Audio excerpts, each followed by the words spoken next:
નમસ્કાર, S live news બુલેટિનમાં આપનું સ્વાગત છે। સમાચારની શરૂઆત કરીએ અત્યાર સુધીના મુખ્ય સમાચારોથી।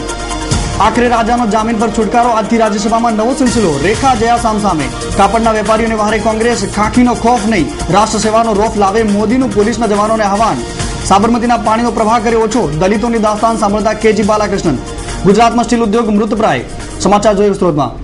દેશના સૌથી મોટા કૌભાંડ કહી શકાય તેવા 2G સ્પેક્ટ્રમ ઘોટાળામાં 1,76,000 કરોડના કથિત ટેલિકોમ સ્પેક્ટ્રમ કૌભાંડમાં મુખ્ય આરોપી એવા પૂર્વ મંત્રી એ રાજાને આજે 15 મહિનાના જેલવાસ બાદ છુટકારો થયો છે। રાજા સહિત 14 આરોપીઓએ આજે પટિયાલા હાઉસ કોર્ટે જમીન મંજૂર કરી દેતા રાજાનો જેલવાસ પૂરો થયો છે અને 2G સ્પેક્ટ્રમ કૌભાંડમાં બધા જ આરોપીઓ હવે જેલના સળિયાની બહાર જોવા મળશે। બાકીના આરોપીઓની વારંવાર જામીન અરજી સામે સીબીઆઈની ટકોર અને મુખ્ય આરોપીને ના છોડી શકાય તેવી અપીલ સામે 15 મહિના સુધીની કેદ બાદ આજે છુટકારો થયો છે। અત્યાર સુધીના સૌથી મોટા કૌભાંડના મુખ્ય આરોપી એ રાજાનો આખરે આજે જેલવાસમાંથી મુક્ત કરી દેવામાં આવતા છુટકારો થયો છે। આજથી રાજ્યસભામાં નવો સિલસિલો શરૂ થયો। ઠસાદાર વ્યક્તિત્વ ધરાવતી ફિલ્મ અભિનેત્રી રેખાને રાજ્યસભાના સાંસદ તરીકે આજે શપથ ગ્રહણ કર્યા છે।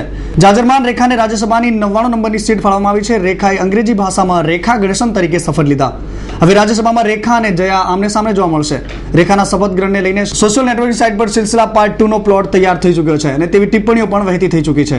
રેખા નિશ્ચિત સમય કરતા અડધો કલાક વહેલા રાજ્યસભામાં પહોંચ્યા હતા, જોકે મીડિયાનો જમાવડો હોવાના કારણે તેમની કાર બીજા ગેટ પરથી સદનમાં લઈ જવામાં આવી હતી। કાપડ માટે વિશ્વભરમાં સુરત શહેરનું નામ આગવું છે, ત્યારે કાપડના વેપારીઓને પડતી મુશ્કેલીઓ અને તેમના પ્રશ્નોને વાચા આપવા કોંગ્રેસે કમર કસી છે। સુરત ખાતે યોજાયેલા સંમેલનમાં શહેરના કાપડના વેપારીઓને લગતી તમામ બાબતો પર ધ્યાન આપવા કોંગ્રેસ કટિબદ્ધ નજરે પડી।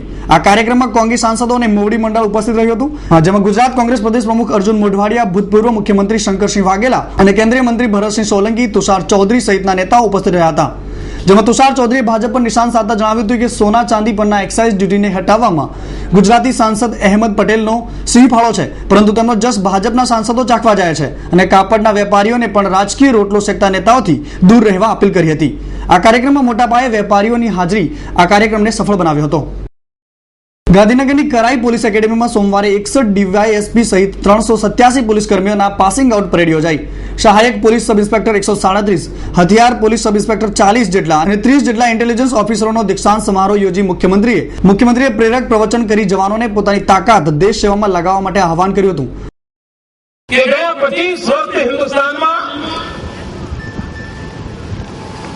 ચાહે નક્સલવાદી પ્રવૃત્તિ હોય, આતંકવાદી પ્રવૃત્તિ હોય,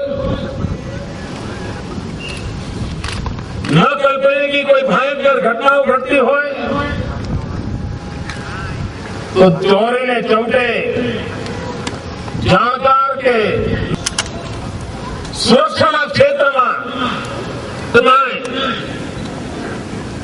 एक क्षेत्र केवू रह्यु पोलीस बेड़ा में काम करना साथियों ने क्या अवारनवार मोकलवामां आवे, એની ટ્રેનિંગ અલગ પ્રકારની થઈ હોય।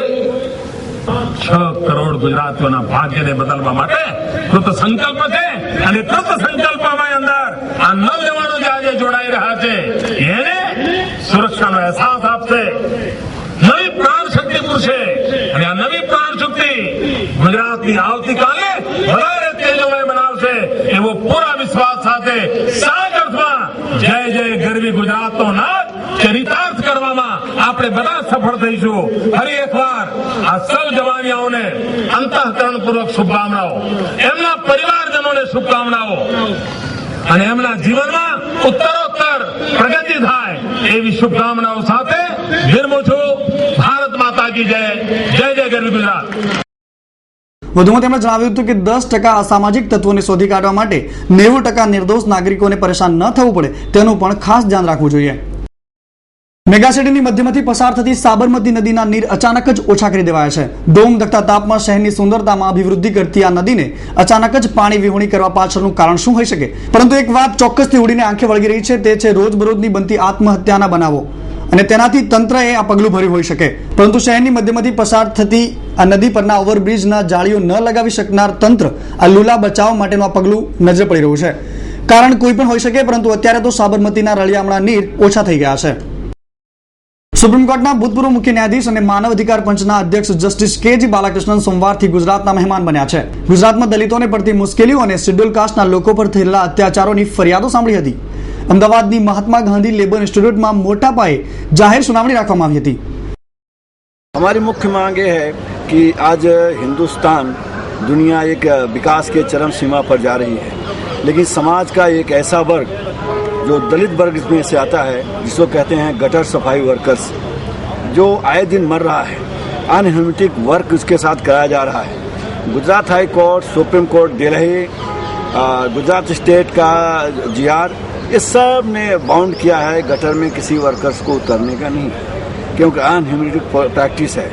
लेकिन आज भी गटर में लोगों को उतारा जा रहा है। दूसरी बात, हमने ये कहा कि कोई भी जितने वर्कर मर चुके हैं, कोई भी डेटा आज गवर्नमेंट के पास नहीं है। मात्र महाराष्ट्र में 900 लोग मरे हैं, 200 के लगभग गुजरात में मरे हैं, दूसरे किसी भी स्टेट में कोई भी डेटा नहीं है। तो ह्यूमन राइट्स कमीशन को चाहिए कि ऑल ओवर इंडिया में एक डेटा बेस एक सर्वे करे कि कितने लोग इस काम को कर रहे हैं, कितने लोग मर गए हैं। આજે માનવ અધિકાર પંચ ગુજરાતમાં આવ્યું છે।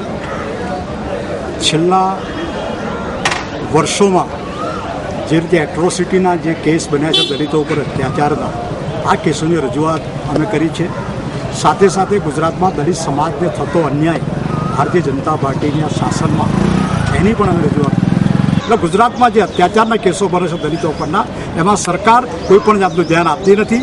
DSP કક્ષાની વ્યક્તિ એની તપાસ કરે એ ધ્યાન અપાતું નથી, અને એના માટે જે સ્પેશિયલ કોર્ટો હોવી જોઈએ એ કોર્ટો પણ આ સરકારે ખોલી નથી, એના જજોની નિમણૂકો કરી નથી। આવી અનેક બાબતો છે, અને આ બાબતોને અમે મેમોરેન્ડમ આપી પ્રદેશ કોંગ્રેસ દ્વારા મેં અને મારી સાથે PK વાલેરાજી અમે રજૂઆત કરી છે। આજે જે માનવ અધિકાર પંચના જે ચીફ જસ્ટિસ જે આવ્યા છે એમની સાથે મેં ખાસ એ રજૂઆત કરી કે ગુજરાતની અંદર જે લોકોએ આર્થિક તંગીથી જે આત્મહત્યા કરેલ છે એ ખેડૂત પરિવારોને હજી સુધી આર્થિક સહાય નથી મળી। બીજી રજૂઆત એ મેં પણ કરી કે ગુજરાતના જે લેબરો છે એ લેબરની અંદર પણ 20 વર્ષથી લેબર કોર્ટની અંદર 18,000 કેસ પેન્ડિંગ છે, હજી સુધી ન્યાય મળતો નથી। અને ખાસ ત્રીજી રજૂઆત એ મેં કરી કે ગુજરાતની અંદર જે મહિલાઓ પર બળાત્કાર, રેપ, ચોરી અને લૂંટના કેસની અંદર બનાવશે એમાં પણ ઝડપી ન્યાય મળતો નથી, એ રજૂઆત કરી। અને છેલ્લી રજૂઆત એમ કરી કે ગુજરાતમાં જે લઠ્ઠાકાંડનો જે ભોગ બનેલા છે એ પરિવારને હજી સુધી કોઈ પણ જાતની આર્થિક મદદ કરી નથી। એટલે ચીફ જસ્ટિસ જે માનવ અધિકાર પંચના સાહેબે વાસ્તવિકતાને ધ્યાનમાં લીધી અને આ મેં એક આવેદનપત્ર આપ્યું છે। અને અમારું સ્પષ્ટ નિવેદન હતું કે ગુજરાતની અંદર જે કોમન મેન છે એ ટોટલી દલિતની વ્યાખ્યા શું કે જે આર્થિક રીતે જે તંગીથી જે ગભરાયેલા છે, જે લેબર વર્કો છે કે જે લઘુત્તમ વેતન નથી આપતું। ગુજરાતની અંદર જેટલી યુનિવર્સિટી છે એ યુનિવર્સિટીમાં કામ કરતા કોઈ પણ કામદારને લઘુત્તમ વેતન નથી આપતું। એ કામદારો લેબર કોર્ટમાં જાય છે તો 20 વર્ષ સુધી ચુકાદો નથી આવતો, અને ચુકાદા આવ્યા પણ જો હાઈકોર્ટમાં જાય તો હાઈકોર્ટમાંથી સ્ટે મળી જાય છે। તો અમે સ્પષ્ટ માગણી કરી કે તમે ઝડપીમાં ઝડપી ગુજરાતના દલિતો, કોમન મેનોને, મહિલાઓના જે અત્યાચારના કિસ્સામાં તમામ વર્ગના લોકોને ઝડપી ન્યાય મળે એ માટે કાર્યવાહી કરવામાં આવે। જેમાં સરકાર, પોલીસ અને એટ્રોસિટી મુદ્દે થોકબંધ ફરિયાદો આવી હતી। જોકે આ પ્રસંગે માનવ અધિકાર પંચના અધ્યક્ષે જણાવ્યું હતું કે શેડ્યુલ કાસ્ટના લોકોની સમસ્યાના ન્યાયી ઉકેલ માટે ગુજરાત એક મોડલ સ્ટેટ બની શકે છે। ગુજરાતનો સ્ટેનલેસ સ્ટીલ ઉદ્યોગ મૃતપ્રાય હાલતમાં સપડાયો છે। પડોશી રાજ્ય રાજસ્થાન સ્ટેનલેસ સ્ટીલ અને તેને લગતી તમામ ચીજવસ્તુઓ પર 20 એપ્રિલથી વેટ દર 1% અને વાસણો પર CST શૂન્ય કરાતા ગુજરાતના ઉદ્યોગો સ્પર્ધામાં ટકી શકતા નથી। ગુજરાતના 2% ઇનપુટ ટેક્સ ક્રેડિટ પણ ન મળવાના કારણે રાજસ્થાનની સરખામણીએ અહીંનો માલ 6% મોંઘો પડે છે, જેના કારણે હાલ ઉત્પાદકો 50% પ્રોડક્શન પર આવી ગયા છે। આવી સ્થિતિ રહી તો હજારો યુનિટોને તાળા મારવાનો સમય આવી જશે તેવી ચિંતા સ્ટેનલેસ સ્ટીલના રોયલ્સ એસોસિએશને વ્યક્ત કરી હતી। टैक्स जैसे राजस्थान में बहुत ओछो थवाथी अमारे यहाँ गुजरात में पण अमे ओछो करवा मांगीए छे और एना माटे अमे भेगा थया छे और ए ज रजूआत अमे सरकारश्रीने समक्ष करवाना छीए और आगल अगर ये नहीं हुआ तो क्या करेंगे वो स्टेप आज यहाँ मीटिंग में तय करेंगे। એસોસિએશનના પ્રમુખ નેમિત ચંદ જિન્નાએ જણાવ્યું હતું કે સ્ટેનલેસ સ્ટીલ ઉદ્યોગે રાજ્ય સરકાર સમક્ષ વેટના દર ઘટાડવા અને ઇનપુટ ટેક્સ ક્રેડિટ આપવા રજૂઆત કરી છે। તો આ હતા અત્યાર સુધીના સમાચારોની ખાસ ગતિવિધિઓ માટે આપ જોતા રહો S Live ન્યૂઝ બુલેટિન। નમસ્કાર।